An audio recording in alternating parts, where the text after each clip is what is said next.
모두 잠든 새벽. 빌라 3층 창문에서 무언가 떨어졌습니다. 그날 방에서 애를 놓았다고 그랬어요. 자기 방에서. 그래서 애는 어딨냐 이러니까 던졌다. 그런데 공터에 쌓여있던 쓰레기 더미가 아기를 살렸습니다. 살았더니 신기하다. 천운을 가진 아이다. 그런 생각했었어요.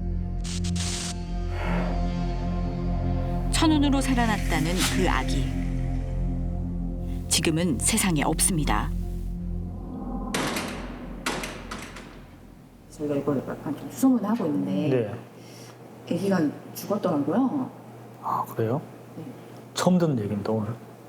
이거는 이 얘기는. 이렇게 잘 키워서 엄마 품에 안겨놨는데 어떻게 이렇게 짧은 기간에 이런 일이 있을 수가 있지? 학대를 받고 죽어간 아이들이 몇 명이나 되는지 우리는 알지 못합니다.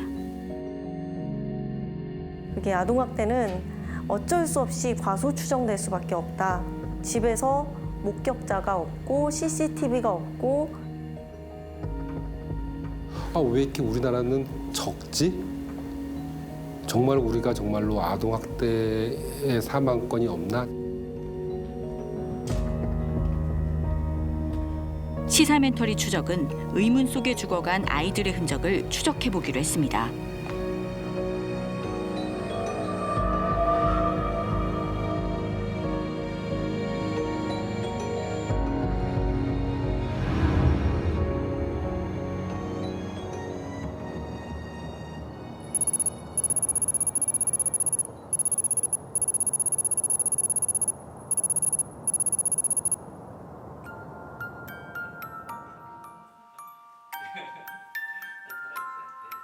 그날은 성탄절이었다고 했습니다. 아기는 성탄절이 무슨 날인지도 몰랐을 겁니다. 아기가 이제 5개월밖에 안 됐는데 그때 그 크리스마스 기념으로 가족이 모여서 그냥 간단하게 이제 뭐 파티 이런 거 한 걸로 알고 있어요. 조촐한 파티가 끝나고 잠든 새벽.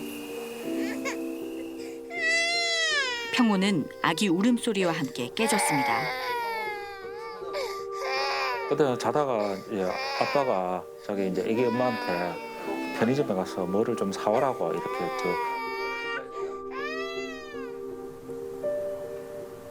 그 사이 무슨 일이 벌어지고 말았습니다.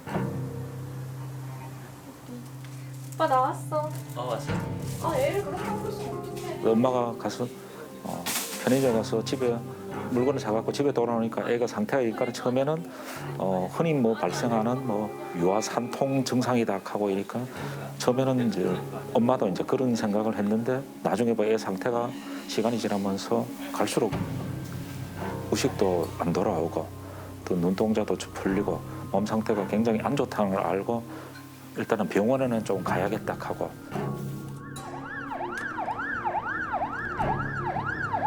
날이 밝을 무렵 병원에 도착했지만 이미 뇌사 상태. 아기는 한 달 만에 세상을 떠났습니다. 저산소증으로 뇌기능이 거의 소실되는 거로 그렇게 나왔고 CT상으로 이제 두개골 골절이 있는 것 같다. 외력이 발생할 수 있는 거는 때리든지 뭐 떨어뜨리든지 그 둘 중에 하나밖에 안 되니까 그러니까 어머니는 없었다 이렇게 말씀하셨는데 외상이 명백했지만 아빠도 엄마도 모른다는 말뿐. 집안 내부에서 아기하고 아빠만 있는 상태에서 낳기 때문에 증거도 없고 그래서 저희가 좀 초기에는 수사가 난항이 돼갖고 한 달 반 정도, 한 2달 약 가까이는 상당히 이렇게 애를 좀 먹은 거는 사실이죠. 국립과학수사연구원의 부검 결과가 나올 때쯤에야 아빠는 비로소 범행을 실토하는 듯한 진술을 하기 시작합니다. 부검 진행 중일 때 그때 최초로 실수로 떨어뜨렸다 이런 말을 했었습니다. 면회할 때 엄마한테 이제 고의로 떨어뜨렸다고 이야기했다 이렇게 진술했었습니다. 용서해달라고. 네.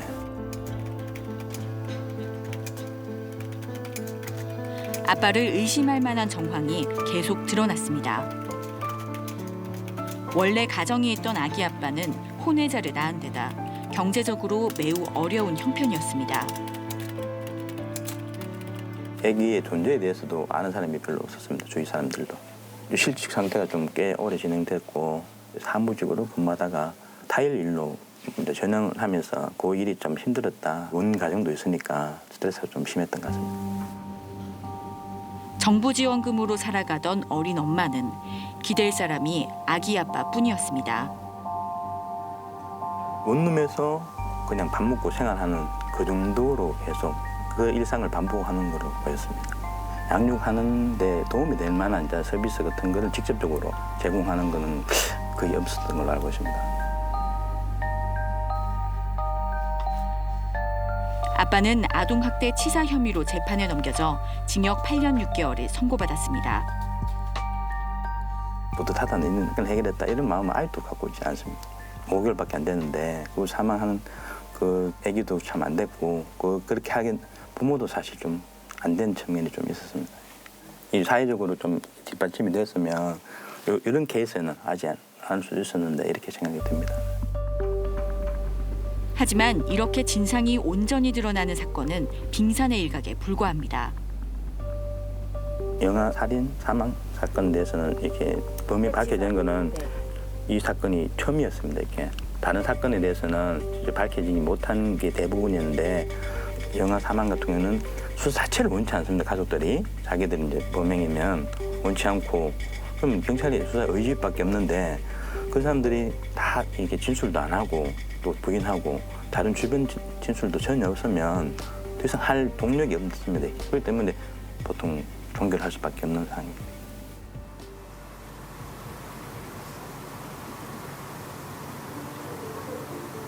살릴 수 있었던 기회가 여러 번이던 아이들도 있었습니다.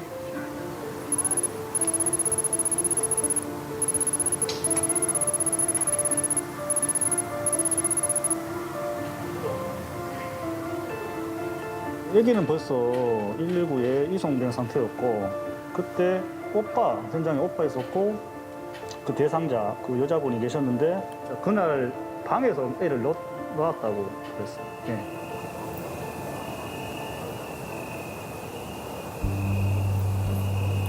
모두 잠든 새벽.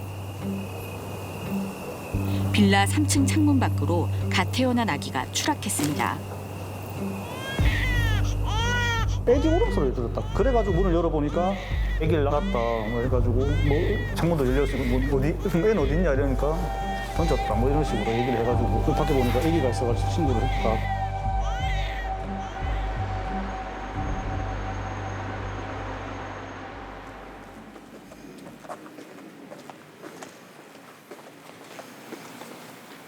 아기는 공터에 쌓인 쓰레기 더미 위로 떨어져 다리 골절 정도에 그쳤습니다. 사모방에서 열면은 바로 공터가 나오고 10m는 넘었던 것 같아요. 기억에. 근데 우리도 살았으니까 신기하다. 천운을 가진 아이다. 이런 생각했었어요. 그때 팀장님하고. 자신이 낳은 아이에게 어떻게 그럴 수 있었을까? 지능지수가 낮은 아기 엄마는 임신 사실도 출산 직전에야 알게 됐다고 합니다. 범행을 했다는 그 자체를 인식을 못 하고 있는 것 같더라고요. 오빠한테 안 걸리기 위한 그냥 잘못했던 걸 안 걸리기 위한 멍한 상태, 그런 상태였어요. 어플에서 만났다. 근데 언제 임신이 되었는지 어느 남자인지는 모르겠다. 지적 능력이 좀 떨어지는 것 같아가지고 일부러 남자들이 꼬신 것 같더라고요. 약간. 기적처럼 살아남은 아기는 한동안 세간의 관심을 모았습니다. 재판에 넘겨진 엄마는 지능이 낮은 데다 홀로 출산했고 아이가 부상에 그친 점이 참작돼 집행유예를 선고받았습니다. 하지만 확인 결과 극적으로 살아났다고 알려진 아기는 겨우 한 달여밖에 더 살지 못했습니다. 수소문을 하고 있는데 네. 여쭤봤는데 아기가 죽었더라고요. 아, 그래요? 네. 혹시 그때는 그런 얘기는 못 들으셨어요? 처음 듣는 얘기입니다, 오늘. 이거는 이 얘기는. 그 경산에서 있었는가요? 직접 능력도 떨어지고 그러니까 당연히 보육원 가가지고 다른데 입양 갔겠구나. 뭐 7살 됐겠다. 잘 컸나 싶은 생각도 들었고 죽었다고 생각은 전혀 못했어요. 진짜 이거는. 담당 형사는 충격을 받은 듯 했습니다.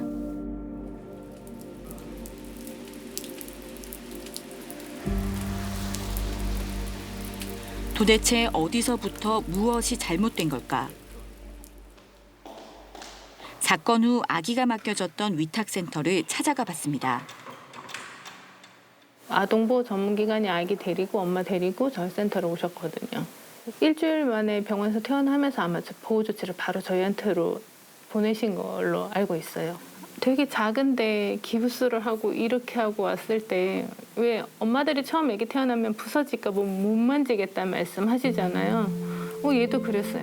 아침 통원 버스 같은 것들이 있어서 아기는 한 달 동안 위탁가정에서 보살핌을 받았습니다.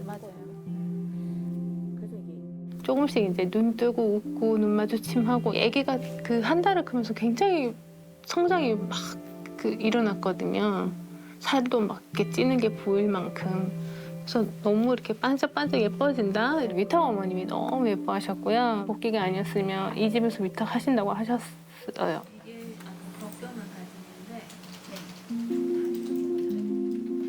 그러나 한 달간의 일시분리가 끝나던 날 아기는 엄마에게 돌아갔습니다. 엄마가 양육을 원한다는 이유였습니다.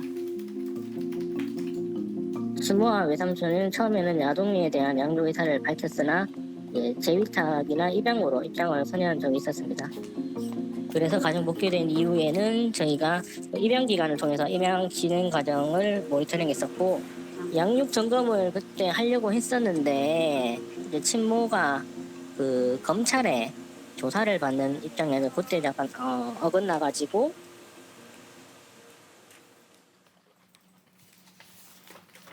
우리가 위탁해 줄 수는 있다까지는 말씀드리고 엄마가 아기를 키울 수 있을 것 같지가 않다라는 의견까지 저희는 드렸었어요. 양육하실 수 있을 만한 인지 능력이 되지 않으시고 그리고 아이를 양육할 만한 모성을 그렇게 있지 않으신다는 생각이 너무 들었었어요.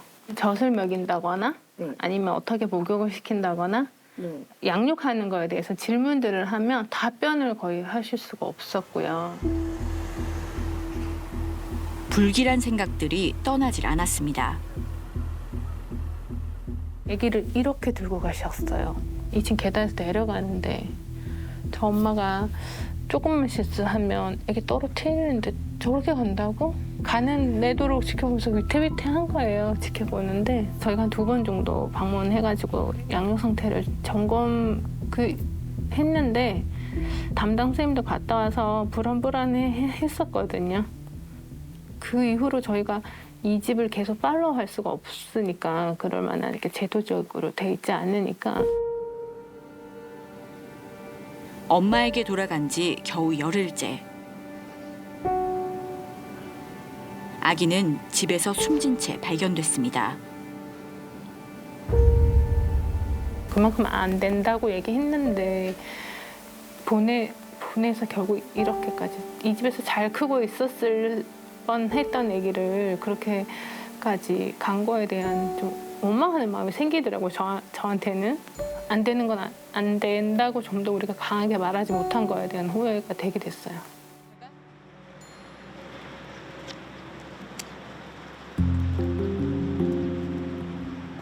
국과수 부검 결과 아기의 직접 사인은 밝혀지지 않았지만 두부 손상과 관련된 걸로 추정됐습니다.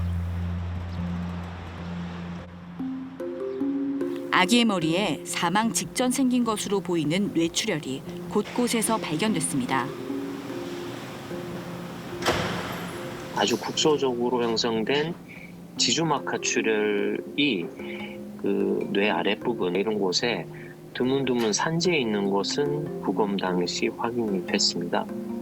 사망 당시나 뭐 거의 하루 이내 뭐 이렇게 생긴 거로 봐야 되지 않을까. 혼자 어떤 활동을 하면서 머리에 충격이 가해져서 뇌출혈이 생긴다 이렇게 볼 수는 없고 머리 부위에 외력이 작용했고 이런 게 이 아이의 사망의 원인일 수도 있겠다.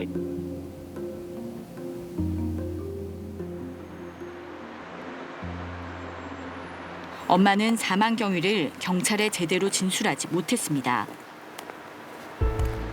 결국 아기의 죽음은 영아급사로 처리되며 미궁으로 남았습니다. 그 용어 그대로 1살 미만의 아기가 갑자기 사망했다라는 것만을 나타내는 말이지 어떤 원인으로 어떤 상황으로 인해서 사망하게 됐는지를 나타내는 말은 아니기 때문에 앞으로 이게 부검에서는 나오지 않으니 추가적인 조사가 필요하다는 의미의 어떤 그런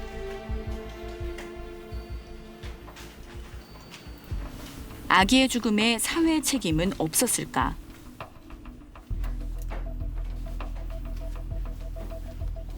계속 죄송하다, 잘못했다, 막 그냥 울고. 그때 당시에 지능도 낮게 나왔었고 저희가 심리학적 평가 보고서 이런 게 그때 당시에 나왔었거든요. 그때 보면 이게 스트레스 상황에 직면할 시 이성적으로 뭐 합리적으로 대처하는데 좀 곤란한 것으로 판단이 된다. 그리고 지금 출산도 굉장히 낯선 상황이잖아요. 그러면 그런 스트레스 상황, 낯선 상황에서 이 사람이 이제 상식적으로 행동하는 것은 우리가 기대하기 어렵다라고 볼 수 있거든요. 또 사고가 있었던 그 불안정한 아이와 또 심리적, 정서적으로 또 지능적으로도 불안정한 엄마와 한 공간에 둘만 있는 상황이 하루 종일 계속되는 게 과연 맞는 것인가. 사건 관련자들은 하나같이 애통한 마음입니다. 저희한테 그렇게까지는 알려주진 않으세요. 수사받는 것까지. 애기 사망에 대해서는 정말 알려지지 않은 것 같아요. 제가 기자님이 이걸 캐시고 이렇게 취재를 하시니까 저희도 알게 되는 거고, 근데 어떻게 전혀 이렇게 한 줄 기사도 없을 만큼 그렇지? 아무도 관심 갖지 않았을 것 같다는 생각이 드네요. 기적 같았던 아기는 어른들의 무관심 속에 또다시 벼랑으로 내몰리고 있었습니다.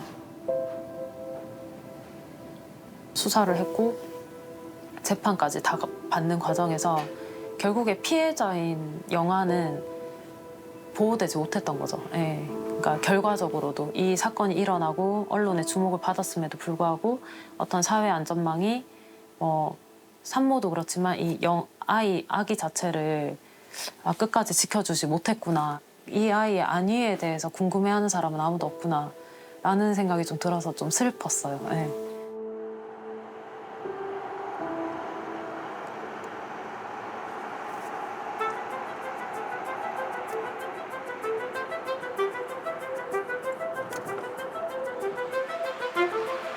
살릴 수 있었던 아이들을 구하지 못한 사례는 어느 나라에나 있습니다. 그러나 아이들의 죽음 후 예방을 위해 얼마나 노력을 기울이는가는 차이가 큽니다. I think any child that we can save makes it worth it. So even if it's just a handful of cases, but we know it's more than that. 미국은 40여 년 전부터 아동 사망 전수조사의 필요성이 제기됐습니다. My name is Dr. Reed Quinton here in Texas. I was participating in child death review at both the local, so city and county level. First child death review team at all was a local team basically covering Los Angeles, the county of Los Angeles. And that was in 1978. 아동 사망 검토 제도. 아동이 숨지는 모든 사례를 조사하는 제도입니다. So child death review really is an approach of looking at the death of a child, and we're talking any child under the age of 18, and going through the process of how did this child die, what led up to that incident, and then talking about could it have been prevented, and sort of reviewing the totality of the case, if you will. It is in the legislature in most states that we must have or should have a child death review team. 의료인 의료인과 법조인, 아동복지 전문가, 교사 등 다양한 분야 전문가들이 참여합니다. Here in Texas, the laws are specific enough to say on both the state and local levels which members should be there. So law enforcement, medical personnel, school representation, lawyers, and it's very specific in our legislation. So when a child dies, the questions are everything from did they have any complications during delivery as a baby, and then moving on from there, and then looking at what was the status of the home, what was the status of their schoolwork, and then eventually sort of telling a story, restructuring a timeline of what happened to that child. 아동 사망 사건들이 미궁에 빠지는 경우를 크게 줄일 수 있었습니다. 아이들을 살릴 수 있는 가장 좋은 방법이라 믿고 있습니다. Seeing profoundly just kind of the change we can make, how a community can detect trends that are existing with the community that are putting children's lives at risk and how they can respond so quickly and prevent deaths, by unsafe sleep environments, prevent suicide deaths, improve, the deaths related to car accidents. I've seen that response, but I truly believe that these review teams are preventing, multiple deaths within our communities and thousands of deaths across the state. It's okay. I have your information. Yeah, I do. Yeah. 아동 사망 검토팀이 조사한 사망 사례는 해마다 보고서로 만들어집니다. Now I believe there's somewhere around 230,000 cases that are in that system. All types of cases, not just abusive, not just homicides, but drownings, unsafe sleep environments, overdoses, motor vehicle accidents, everything. The state level then looks at all of those annual reports for all of the local communities, and then they take that data and create proposed legislation. Any death that we can prevent is worth doing.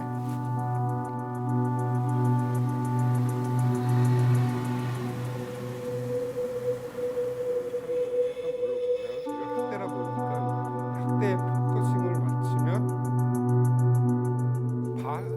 맞추면 방임에 대한 내용들이 굉장히 중요함에도 불구하고 0세부터 18세까지 해마다 숨지는 아이들은 2,000명 안팎. 수사기관의 범죄 혐의점이 드러난 사망이 아니면 실체를 들여다보기 힘듭니다. 현상을 이해하기 위해서는 아이의 죽음 한 건 한 건에 대해서 어떠한 기준에 의해서 심각하게 또 아주 주의 집중해서 봐야 되거든요. 그런데 이제 그러한 과정들이 생략된 경우가 많죠. 하지만 최근 늦었지만 의미 있는 발걸음을 뗐습니다.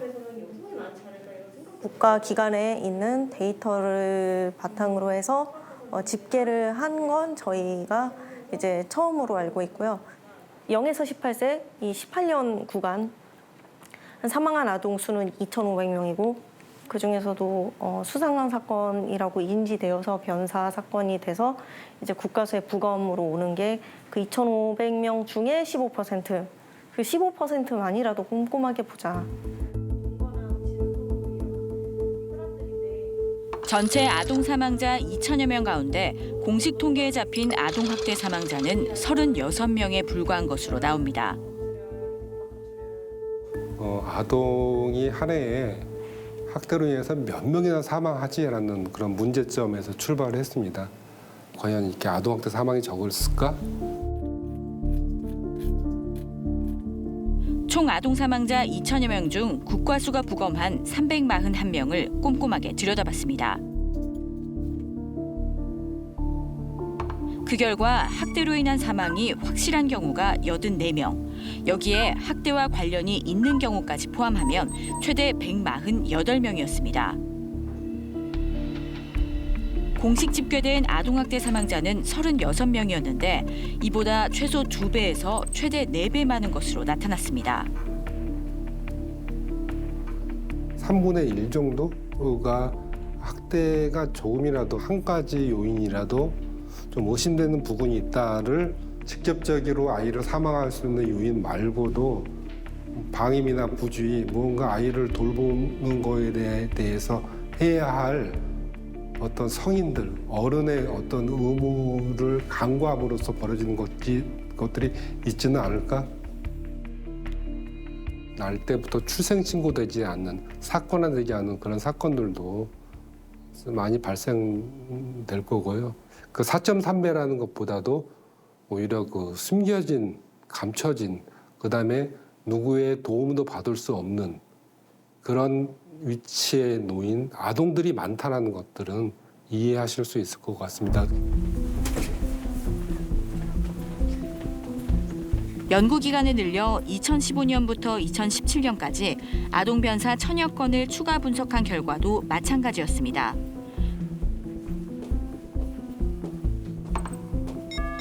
공식 통계의 최대 4배인 391명이 학대와 관련이 있었습니다. 한 해에 몇 명 정도 죽는지 그 정도는 이제 어느 정도 이제 한 6, 7년 팔로우업 하다 보니까 비슷하더라고요.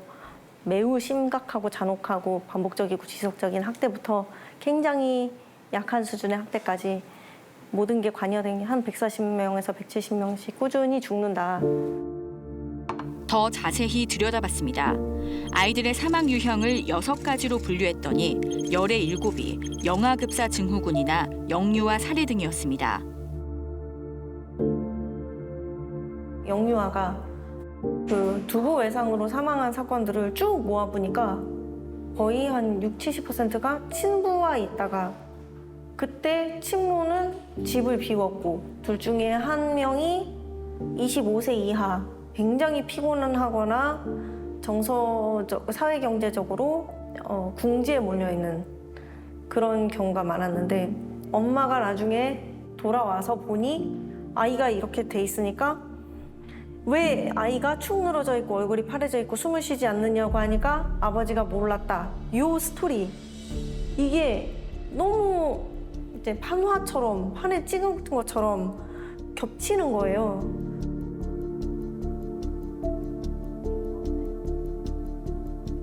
이들 중 상당수가 위기 가정이었다는 공통점을 발견했습니다. 이 사람들이 다 악마라서 자기 자식을 그렇게 한 거는 아닌 것 같다. 상황이 사람을 때로는 이제 악하게 만든다. 특히 약한 사람들은 더 유혹에 빠지기 쉽고 무직, 어린 연령, 그다음에 낮은 사회적 지지. 이때 도와줬으면 되는데 이때 도와줬으면 하는 데가 다 보이거든요. 죽음에 대한 소견은 없어도 그 주어진 환경에서 아동학대 사망을 획기적으로 줄여줄지도 모를 실마리를 찾은 겁니다. 이게 사회 구조 문제가 상당히 크다. 이건 도와줬다면 됐을 것 같아요. 예, 그러니까 이게 80%예요. 아동학대 사망에서 140건 중에서 그럼 몇 명을 살리는 거예요? 100명은 살릴 수 있는 것 같아요. 예, 죽은 사람의 자료는 산 사람으로 써야 된다. 그 말이 무슨 말인지 알았어요. 알아야 뭐 살릴 수 있고 도와줄 수 있고 모든 연구자들은 결론 그렇게 돼요. 전수조사해야 된다. 다 봐야 된다. 모든 아이의 사망은.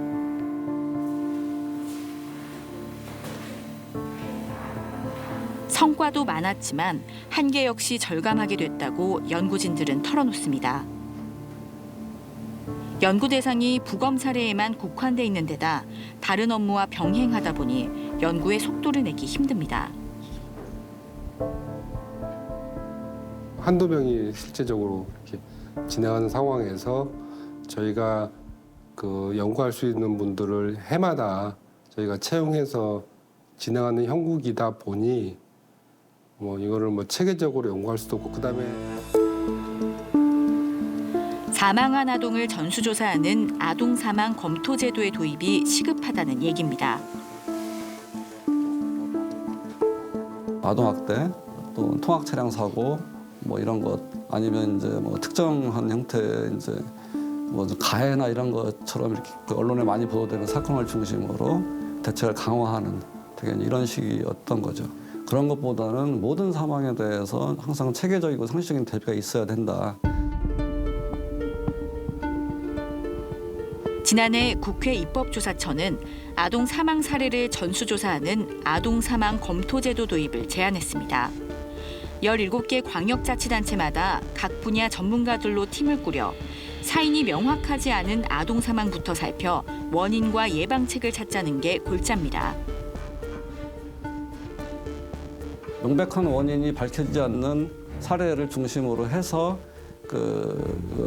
감당 가능한 수준에서 시작을 하는 게 좋다. 원칙은 17개 시도에 하나씩 하되 필요에 따라서는 복수를 할 수도 있고 단일한 법률을 내서는 명시적으로 하고 또 뚜렷한 어떤 국민에 대한 인식 제고에 좀 도움이 됐으면 좋겠다라는 생각이고요. 관련 내용이 담긴 아동복지법 개정안과 아동 사망조사 및 예방법이 지난해 국회에 발의됐지만 진전은 없습니다. 국회와 정부가 어떤 이 아동 사망이라고 하는 게 이 아동 사망을 예방한다는 것이 굉장히 중요한 아동 정책이다라고 하는 인식을 좀 공유를 해야 되고요. 당연히 거기에는 이제 재정과 인력이 투입이 되는 그런 사안이기 때문에 요거에 대한 어떤 관심, 이해 이런 것들이 이제 또 사회적인 합의 이런 것들이 같이 마련되어야 될 것 같습니다.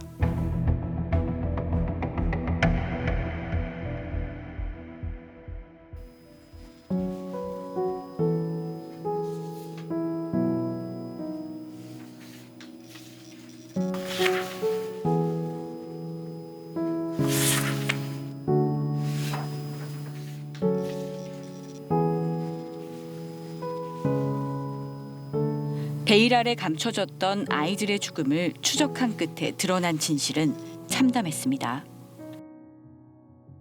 살 수 있었던 아이들이 어른들의 사회의 방관으로 속절없이 쓰러졌지만 그조차 온전히 직면하지 않았습니다. 사회에 어떤 문제가 생기면 가장 먼저 이렇게 수면에 드러나는 거는 약자들부터 말 그대로 먼저 죽는다, 먼저 죽어나간다.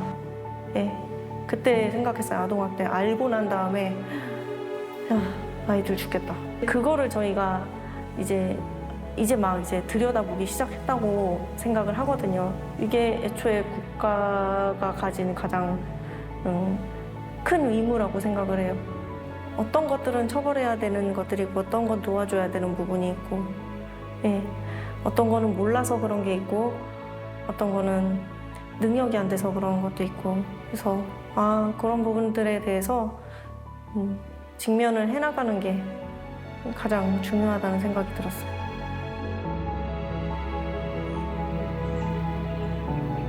숨진 아이들의 비극을 힘겹지만 자세히 살펴봐야만 하는 이유. 똑같은 비극이 반복되지 않기를, 한 명의 아이라도 더 살릴 수 있기를 바라기 때문입니다. 살아있는 사람들, 살아있는 아동들을 위해서 좀 쓰였으면 좋겠다. 어떤 요인이 위험한지에 대해서 지금 국가수의 학대로 인해서 죽은 아이들의 데이터로 추정해주고 싶은 그 아이를 좀 살릴 수 있는 그런 자료가 되기를 바라는 마음에서 지속하고 있는 그런 과제들입니다.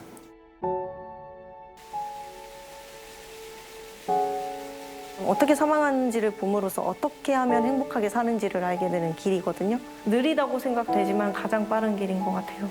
예.